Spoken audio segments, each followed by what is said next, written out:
Paano nga ba magluto ng pugita? O di ba? Malinis na pala yung bandang ulong parte niya na. Tapos ito ay nabili ko lang sa palengke namin. Sakto at natsyempuhan ko. Dahil hindi pa ako nakakatikim nito ay bumili na ako at subukang lutuin natin.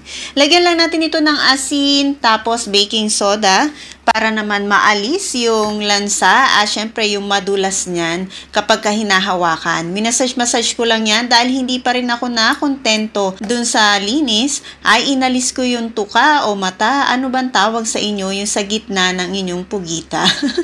Tapos ay minasage-massage ko rin yan, hindi pa talaga ako nakontento sa pagkakamassage niyan.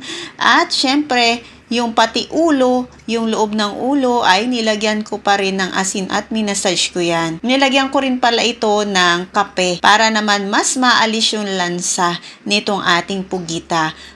Massage lang natin ng mabuti na para tayo naglalaba. O diba?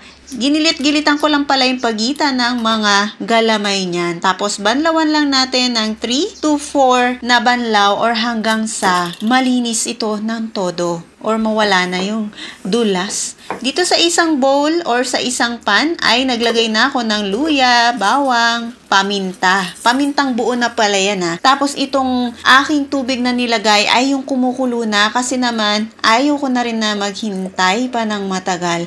Napakukuluan pa dyan. So gumamit na ako ng takore at ibinuhos ko dyan. Takpan lang natin at kapag kumukulo na ay dahan-dahan nating ilagay dito ang pugita para hindi mabigla. Takpan natin at pakuluan. Talaga magba-brown po yan, no? Or magre-red-reddish katulad niyan. So ako, pinakuluan ko lang to around 45 minutes lang po. Yung saktong malambot lang siya. Pangit kasi yung talagang sobrang lambot dito dahil lulutuin pa natin at igigisa pa natin mamaya ito dahil hindi lang pagpapakulo yung pagluluto nito dahil masyadong matabang yung magiging lasa nito kapag pinakuluan lang natin. So maghiwa muna tayo dito ng ating sibuyas, ng ating luya. Syempre, hindi nawawala talaga yung luya natin, lalong-lalo na kapag seafoods dahil pampaalis na rin ng lansa at dagdag aroma. Ay itong ating bawang, isang ulo nga pala yan, at itong ating green onion. So, hiniwa ko lang na maliliit. Tara, magisa na tayo. Ilagay na natin ang ating mantika, ilagay ang bawang, sibuyas, halu-haluin natin. At kapag naamoy nyo na mabango, ilagay na rin ang sibuyas. Tapos lagyan na natin ito ng asin at paminta. Mix-mix lang natin. Syempre yung hiniwa-hiwa nating pugita. Ayan.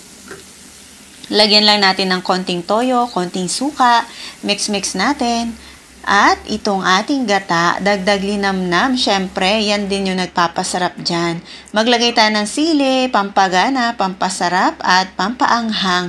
Hindi ko na ganong hiniwa-hiwa yung siling bread, no? Kasi gusto ko, pisa-pisain ko yan kapag kinakain ko na. Dahil yung iba, gusto lang na mild spicy itong pagkakaluto ng ating pugita. Ayan, lutuin na natin hanggang sa manuyo-nuyo at konting sabaw na lang ang natitira para kapit na kapit yung sauce dito sa ating pugita. Ready na itong ating adobo sa gata na pugita. Sigurado ako na magsaing kayo ng marami para naman hindi kayo mabitin kapag ito ang inulam nyo. Mag-sprinkle lang tayo ng green onion dito sa ating niluto.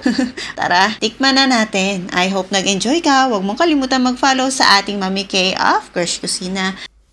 Bye-bye!